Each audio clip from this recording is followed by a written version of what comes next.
My name is Amanda, and I'm 48 years old. I've been married to Zach for what feels like a lifetime, latest 30 years to be exact. We live in a quiet suburban neighborhood in a house that once felt like a dream.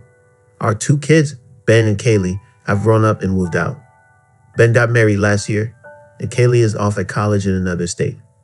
Zach and I used to imagine what this time in our lives would be like. Just the two of us, free to do whatever we wanted. But instead of feeling liberated, I felt hollow.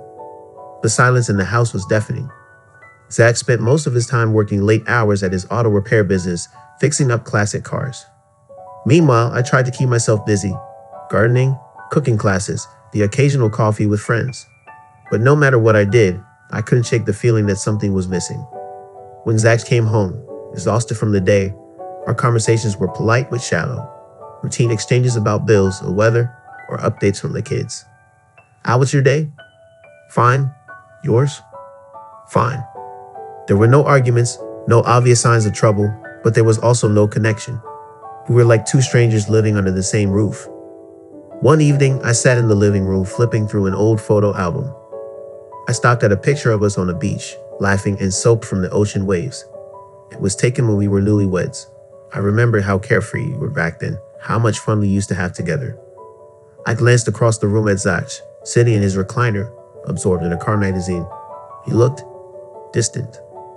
Zach, I said softly, surprising even myself with the suddenness of it. He glanced up, eyebrows raised. Are you happy? I asked. The question caught him off guard. He thought for a moment before replying. I don't know, Amanda. Are you? I didn't have an answer either. Instead, I just shrugged and turned back to the photos. That night, lying awake in bed, I couldn't stop replaying that conversation. It was a wake-up call. After so many years of marriage, Zach and I had somehow drifted apart. We had spent decades focused on the kids, the house, and our responsibilities, but we lost sight of each other in the process. The next day, I went out to run errands, still thinking about how to bridge the growing distance between us. As I parked the car downtown, a bright flyer in the shop window caught my eye. Karaoke night, songs of the 80s. Every Thursday at 7 p.m. I smiled, remembering how much we used to love karaoke when we were younger. Zach would always belt out something by Journey, and I'd pick a Stevie Nicks ballad. For a moment, I let myself imagine us laughing and singing again, free from the weight of everyday life. That evening, I brought it up at dinner. What do you think about going out this Thursday? There's a karaoke night in town. It could be fun. Karaoke? Zach repeated, looking skeptical. Come on, I said, trying to sound casual. It could be like old times. We haven't gone out in forever. To my surprise, he didn't dismiss the idea. All right, he said after a pause. Let's do it. And just like that, we had a plan. Thursday night, we leave the silence of our house behind and go out for something different. I didn't know where it would lead us, but for the first time in years, I felt a glimmer of hope. Thursday came faster than I expected.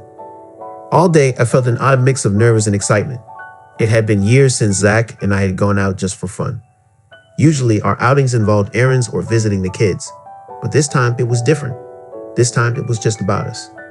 When Zach got home from work, I was already waiting in the living room. I picked out a simple yet flattering dress I hadn't worn in years.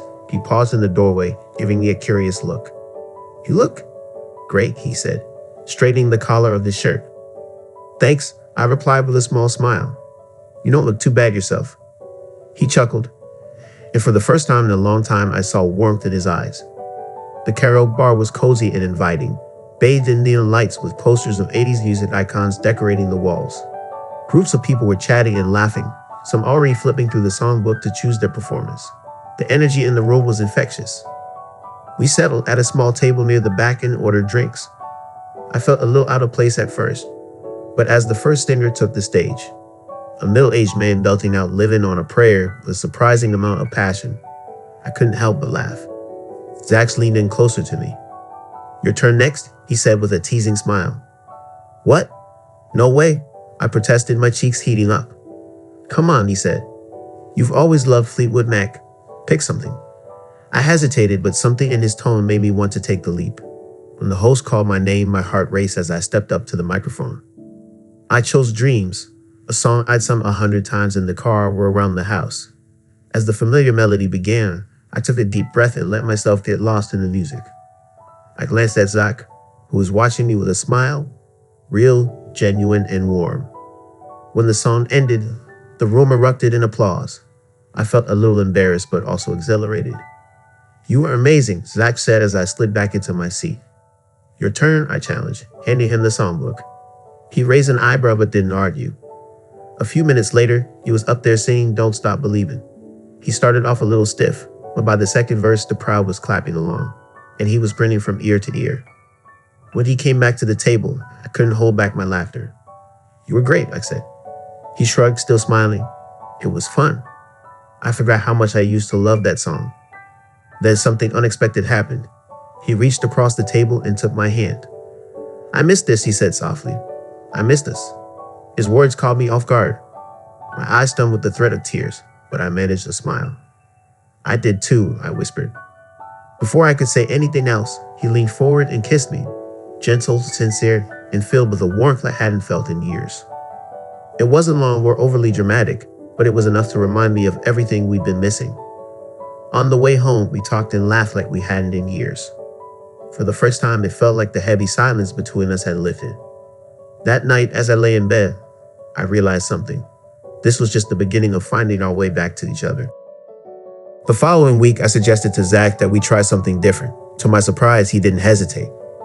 "All right," he said, leaning back in his chair. "What's on the agenda this time?" "More karaoke." "Not quite," I replied with a sleek smile, holding up a small envelope. That Thursday, we'd arrived at a dance studio in the middle of town. Zach stopped in his tracks, staring at the sign above the door. "Swing dance lessons," he said, raising an eyebrow. "Yep," I answered, already walking toward the entrance. "Amanda, you know I have 2 left feet, right?" He called after me, a hint of a laugh in his voice. "You're fine," I said, turning back to him. "Besides, it's not about being perfect. It's about having fun." The studio was alive with energy. Couples of all ages filled the space, young college students, retirees, and people like us, somewhere in between. The instructors, a cheerful couple probably in their late 40s, welcomed everyone with warm smiles. We started with the basics: step forwards, step back, turn. It seemed simple enough until Zach tried it. "I told you," he muttered after his third failed attempt at a spin. 2 left feet. I couldn't help but laugh. "You're doing great. Just follow my lead." He shot me a skeptical look but kept trying. With each repetition, his movements became a little smoother, his steps a little more confident. By the time the music picked up, we were finally in sync. For the first time in what felt like forever, we were moving together, letting the rhythm guide us. It wasn't perfect. He still stepped on my toes a couple of times, but it didn't matter. We were laughing, something we hadn't done like this in years. The instructor clapped her hands and called out, "Now, for the next song, focus on your partner.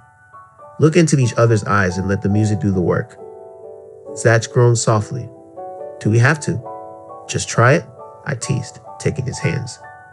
As the slower melody began, he looked at me, really looked at me.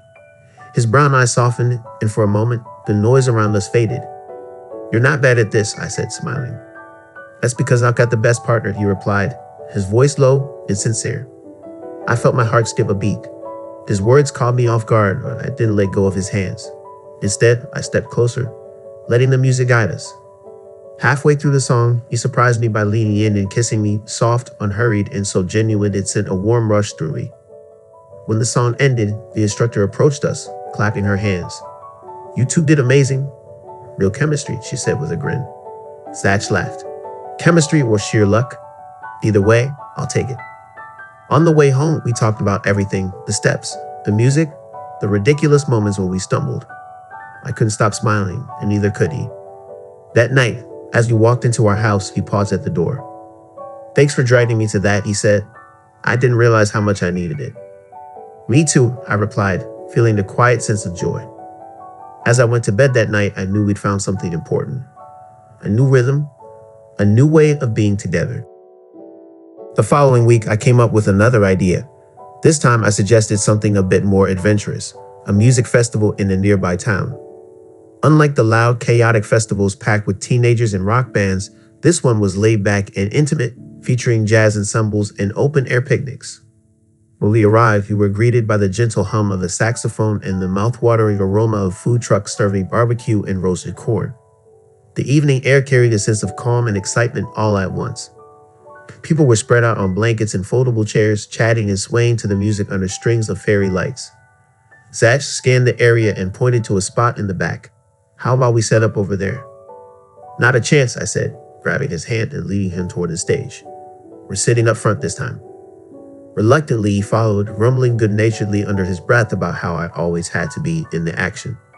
But as we found seats closer to the stage, I caught the faintest smile tugging at the corners of his lips. The band launched into a lively tune, the kind that makes you want to tap your feet and sway without even realizing it. I couldn't resist the pull of the rhythm. Before I knew it, I was on my feet. "Come dance with me," I said, reaching out to Zach. He raised an eyebrow. "Here? In front of everyone?" "Yes, here," I laughed. "No one's watching. They're all too busy enjoying themselves." He hesitated for a moment, then shook his head with a chuckle and stood up. "All right, but if I make a fool of myself, it's on you." We joined a small group of couples dancing near the stage.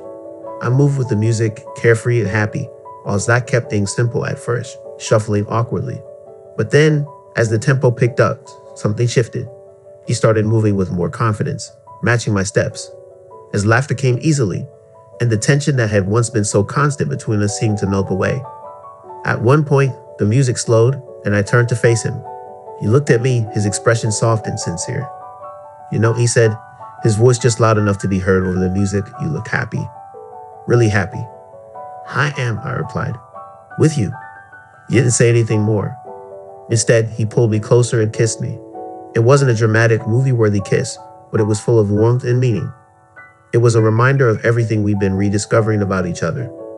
As the band played their final song, I rested my head on his shoulder, swaying gently in time with the music.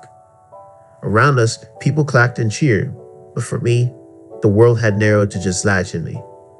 On the drive home, we talked about the night, the music, the dancing, and how good it felt to let go of everything else for a while. "I didn't realize how much we needed this," Zach said, glancing at me as he drove. "Me neither," I admitted. When we pulled into the driveway, he turned to me and said, "You know, I think we've still got a lot more to discover about each other." I smiled, feeling the surge of hope. "I think you're right." That night, as I lay in bed, I couldn't stop replaying the evening in my mind. It felt like we turned a corner, finding not only joy in each other's company, but also a new way forward.